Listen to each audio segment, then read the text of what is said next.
Hey, child. So look, let's get into what is this? Chapter 7, the medical school newlyweds. When we got back to New York, Dan told me, this is how we're going to work this. No joint accounts, they are too confusing. You give me all your savings and I'll manage our money. I had charged accounts, savings accounts, and checkings accounts of my own. I had paid for my car in cash and kept it fully insured via an annual payment. I said yes to him. I didn't want to fight with him. I never wanted to fight with him. So I did as he asked.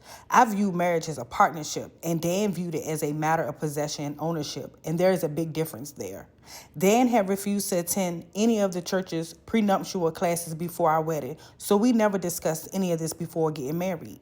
Dan expected his wife to clean, cook, do the laundry, iron his clothes, and make the beds. When he demanded that I iron his underwear, I said, "Oh, you've got to be kidding me." "Okay, sir.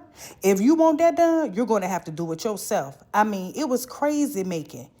Who had done all of this for him before our wedding day? His roommate? I was the one who had to get up early to make it to my school in Eastchester by 7 a.m. and came home late while he got to roll out of bed to walk to class across the street.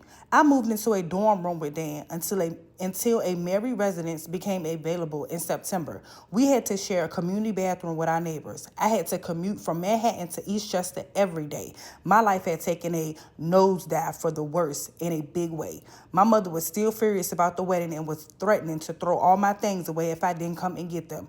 Even though she had a huge house with a full attic and basement and no one was using my room anyway, but everything in it had to go, and not to any corner of her house. She said she would not be used as a free storage place. Well, daggone, child.